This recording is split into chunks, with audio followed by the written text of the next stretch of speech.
Ahora continuamos presentando a Sara Vidal Ramón, investigadora compañera de la Universidad Pompeu Fabra. Es investigadora predoctoral en esta universidad, miembro de CRITIC y del UPF Center for Animal Ethics. Su labor se centra en estudios críticos sobre animales, ética interespecie y análisis del discurso. Es project manager del proyecto PESTS y becada por la Fundación La Casa, con la que desarrolla su tesis sobre los discursos mediáticos, científicos y políticos sobre el control biotecnológico de especies invasoras. Ahora nos presentará Invadiendo el imaginario colectivo, una aproximación crítica a la representación de especies invasoras, animales en la biología de las invasiones. Tienes la palabra. Gracias, Olatz. El PowerPoint lo tengo que cambiar yo, entiendo. Sí. Vale. A ver. Este es el mío. Presentación. Perfecto. Gracias por la presentación, Olatz. Estoy muy contenta de estar hoy aquí. Al final, como dice Angélica, son espacios muy necesarios para que entre todos pues, descubramos que estamos investigando como comunidad que tiene a los animales y la liberación de los animales, ¿no? El antiespecismo como bandera un poquito. Así que hoy os voy a presentar lo que es parte de un trabajo teórico que estoy haciendo con unas coautoras que ahora mencionaré, sobre la biología de las invasiones. Como ha comentado Latz, yo me centro en mi tesis en el control biotecnológico de estas especies, pero aquí me enfocaré nada más en un poco el marco teórico desde donde habla esta disciplina y por qué es necesario interrogarla para poder superarla un poco. Así que empecemos. Tengo esto.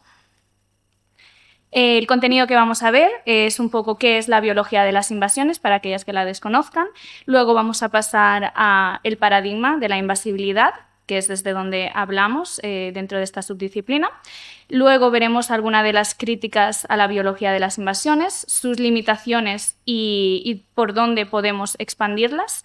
Y finalmente una reflexión sobre dónde quedaríamos si estuviésemos más allá del paradigma, que tiene que ser un poco la progresión hacia la que vamos. Como he comentado, estas exploraciones teóricas son parte de un artículo que estoy haciendo con mis coautoras Nuria Almirón, Eva Navarro y Amanda Fincati, pero que presento yo hoy en el día de hoy. Así que, empecemos. ¿Qué tiene en común este mamífero, este crustáceo, este insecto y esta ave? Bueno, por el título de la presentación ya tendréis una idea, y es que a pesar de ser animales totalmente distintos de diferentes taxas bióticas, son todos considerados especies exóticas invasoras animales, porque también hay plantas, pero yo me fijo en las animales que al final tienen más problemas y retos a la hora de sentencia, ¿no? En lo largo de la presentación me referiré a ellas como especies invasoras. Problematizo el término, pero ya os lo comento para agilizar un poco la presentación, sean especies invasoras. ¿Y qué significa que las llamemos así? Bueno, básicamente las organizaciones, tanto a nivel europeo como a nivel internacional, también en la legislación, etcétera, las definen las especies exóticas invasores como aquellas especies que han salido de su rango considerado natural o nativo y se han expandido y dispersado en otros nuevos territorios donde, en teoría, se les acusa de causar estragos tanto a nivel a otros animales o a nivel económico, social, a los humanos. Entonces, esta es básicamente la idea.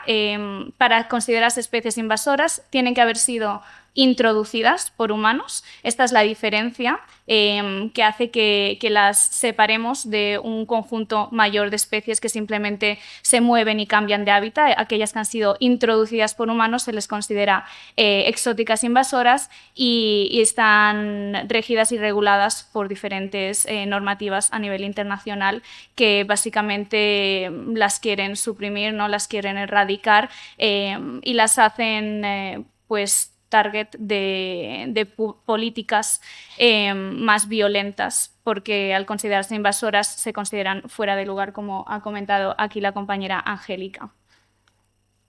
Entonces, ¿qué es la biología de las invasiones? Que es básicamente la subdisciplina de la biología y de la ecología que se centra en estudiar estas especies y que ha sido la que ha denominado, ¿no? La que ha creado el término y, por tanto, ha creado esta realidad de que existan.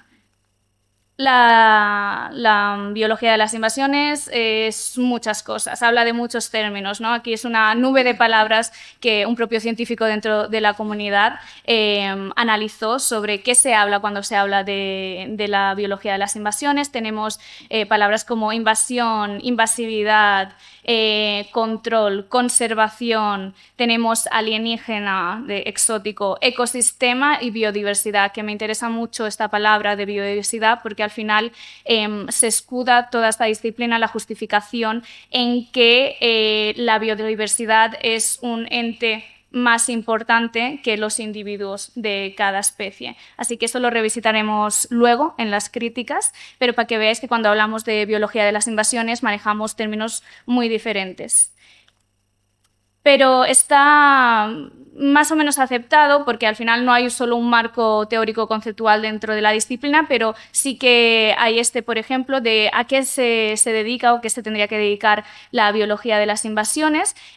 Son unos autores reconocidos dentro de la comunidad, que son Blackburn et al, y que un poco fusionan varios marcos que han surgido a lo largo de los años y que yo utilizo para explicar un poco en qué se enfoca esta disciplina, que es los stage, en verdecito, que es en el transporte, la introducción, el establishment, que ahora no me sale en español, y la dispersión de estas especies. También otras autoras apuntan a que también se analiza el impacto de las especies. Pues esto es más o menos qué habla la biología de las invasiones.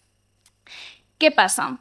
No es nuevo en la disciplina de la biología en general o de la ecología que existan especies que van de un sitio a otro, a nuevos territorios y que producen cambios en esos nuevos territorios. Hay otras subdisciplinas, como por ejemplo la biología de la sucesión, Succession Biology, que se encarga de analizar estos cambios en nuevos territorios cuando una especie al final cobra más importancia en este territorio que otra.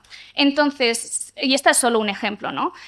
Si hay otras subdisciplinas ya de la ecología y la biología que se encargan de ver los procesos biológicos de cómo una especie en un territorio se dispersa más. ¿Por qué existe esta nueva subdisciplina, ¿no? que se creó alrededor de los 1990? Lo que cambia es que se conceptualiza a las especies, a los animales, a través de lo que hemos llamado el paradigma de la invasibilidad, ¿no? O sea, lo que hace que tratemos a estos animales como un objeto de estudio totalmente diferente es que se les considera invasores, es que se les pone esta etiqueta de que pertenecen a una categoría invasiva. Entonces, para un poco analizar, desmontar críticamente en qué se sustenta este paradigma, lo que hemos hecho es aplicar pues, una perspectiva de los estudios críticos animales a los pilares fundamentales epistemológicos de la disciplina y así hemos identificado cuáles son las 4 categorías o los 4 rasgos esenciales que sustentan la disciplina de la biología de las invasiones y, por tanto, sustentan el paradigma de la invisibilidad. En primer lugar, tenemos el rasgo más conocido, ¿no? Que es la natividad.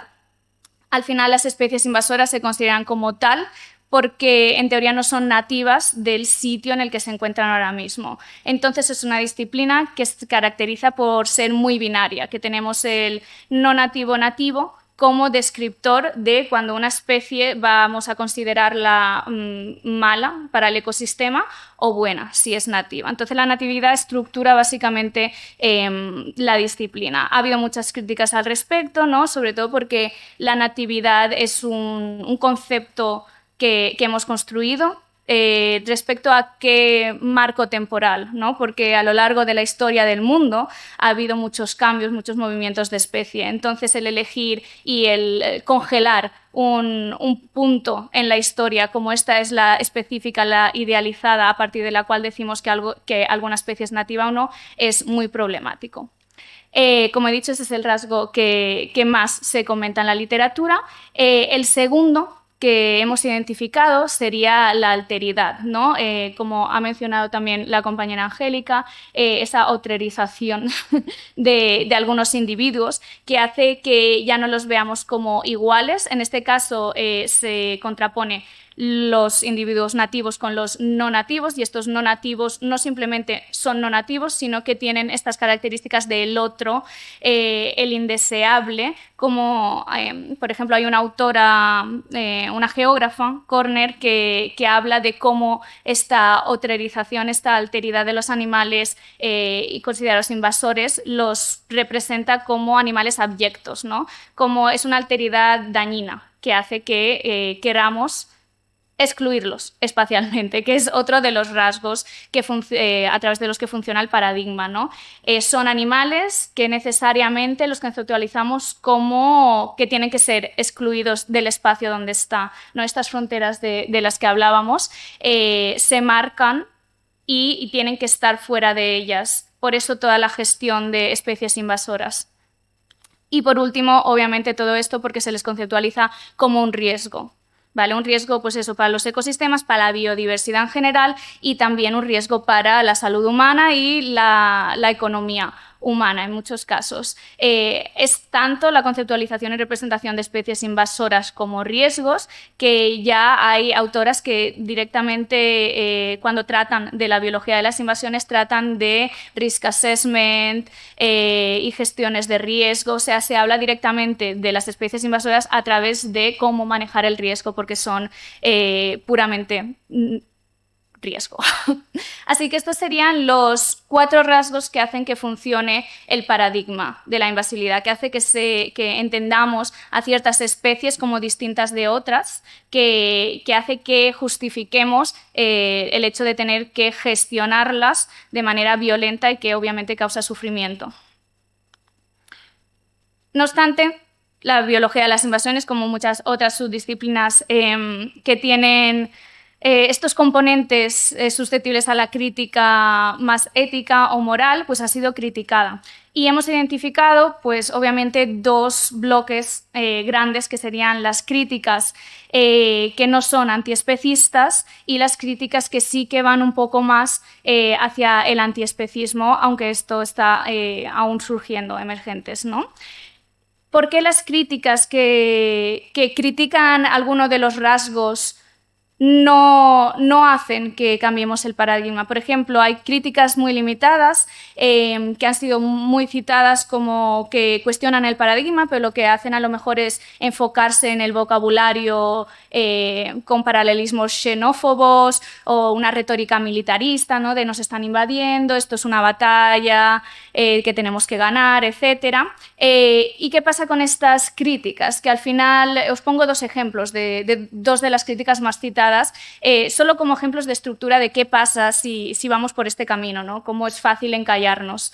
Una de las críticas de que la biología de las invasiones tiene rasgos muy xenófobos es la hecha por Warren, que lo que dice es que obviamente el hablar de nativos, no nativos, tiene estos paralelismos xenófobos, y lo que él dice es que tendríamos que sustituirlo y en vez de enfocarnos en asignarles un valor según de dónde provengan, ¿no? Que esto sería la xenofobia, es según si son buenas o malas. De nuevo, estamos aquí haciendo un juicio de valor sobre unos comportamientos desde una perspectiva antropocéntrica, porque ¿qué consideramos bueno o malo a un individuo? Y además lo expande a la especie en general, ¿no? Esto limita, porque entonces nos superamos el que tengamos que gestionar estas especies, el que pensemos que sea necesario erradicarlas. Lo mismo con la crítica de la retórica militarista, una de las más famosas está hecha por Larson, y lo que dice es que esta este uso de la retórica militarista hace que el público pueda alejarse, ¿no? Y pueda cuestionar la objetividad científica del campo. Entonces es como muy protectivista de no tenemos que hablar de esta manera porque tiene que existir la biología de las invasiones y tenemos que justificar que se tengan que erradicar, pero si lo decimos así, pues la gente va simplemente a querer alejarse, ¿no? Entonces, de nuevo, no está cuestionando el paradigma, simplemente la retórica, y por eso es importante que no nos quedemos ahí, porque si no tenemos otras críticas, por ejemplo, bueno, otras propuestas, ¿no?, que parecen ser más reformistas del campo, que dicen, vale, vamos a sustituir toda esta retórica, todo este uso del lenguaje más xenófobo, militar, por cuestiones, por palabras más neutras, ¿no? Entonces, intentando sanizar un poco el campo, vistiéndolo de una objetividad científica que al final no produce cambios, porque sigue existiendo el paradigma. ¿Qué es necesario entonces? No nos vale con quedarnos en estas críticas al lenguaje o a la retórica si queremos superar el paradigma, porque ya hemos visto, aunque critiquemos el rasgo de la natividad, como hace Warren, al final seguimos anclados en que son especies buenas o malas, ¿no? Esa alteridad, por ejemplo, ese riesgo que pueden ocasionar. Entonces, lo que necesitamos es incluir la ética animal en nuestras críticas si de verdad queremos ir un paso más allá, que es lo que falta en la mayor parte de la crítica, pero que empieza a surgir, ¿no? Por ejemplo, tenemos un libro de Stanesco y Cummings, que también son editados por ellos, de capítulos más antiespecistas, ¿no?, abiertamente. Tenemos otros autores que, aunque no se consideran ellas mismas antiespecistas, sí que incluyen la ética animal y que exigen un poco ese cambio. Pero ahí es donde tenemos que enfocarnos, incluyendo la ética animal, siendo abiertamente antiespecistas, sino quedándonos en las críticas, en los esquemas limitantes que puede tener este otro tipo de críticas que hemos visto antes. Entonces, para ir más allá del paradigma, porque es solo un paradigma, se necesita esto. Hay otras maneras de relacionarnos, ¿vale? Hay otros paradigmas que se están promoviendo, como los Novel Ecosystem, la Constellation Biology, Compassionate Conservation, Welfare Biology, unos más antiespecistas que otros, pero que demuestran que relacionarnos con especies que vienen de otros territorios a través del paradigma de la invasibilidad es solo una de las opciones, ¿vale? Que se vende, bueno, que promueve la biología de las invasiones como la única de relacionarse con ellas, pero que es una opción. Entonces, ¿qué aspectos reales, materiales, qué impacto puede tener relacionarnos desde otros sitios, ¿no? Al final, si compramos el discurso y el paradigma de la invasibilidad, esto tiene reacciones a nivel de políticas europeas, ¿no? Como hablaba Óscar, al final, al legislar a los animales, si lo hacemos desde un paradigma u otro, va a tener un impacto, y por eso es importante enfocarnos en esto, en la superación de este paradigma, en irnos más allá, porque ahora mismo en la Unión Europea, por ejemplo, como hablamos a través del paradigma de la invasibilidad, lo que se dice en las regulaciones, que es del 2014, entonces a lo mejor habrá alguna nueva pronto y sería interesante trabajar en eso, es que tenemos que erradicarlo, ¿no? O sea, no se cuestiona en ningún momento que estas especies introducidas tengan que ser erradicadas o controladas. Así que nada más, esto es un poco la reflexión teórica que hemos hecho y espero que os haya interesado y luego podamos tener un debate entre todas. Gracias.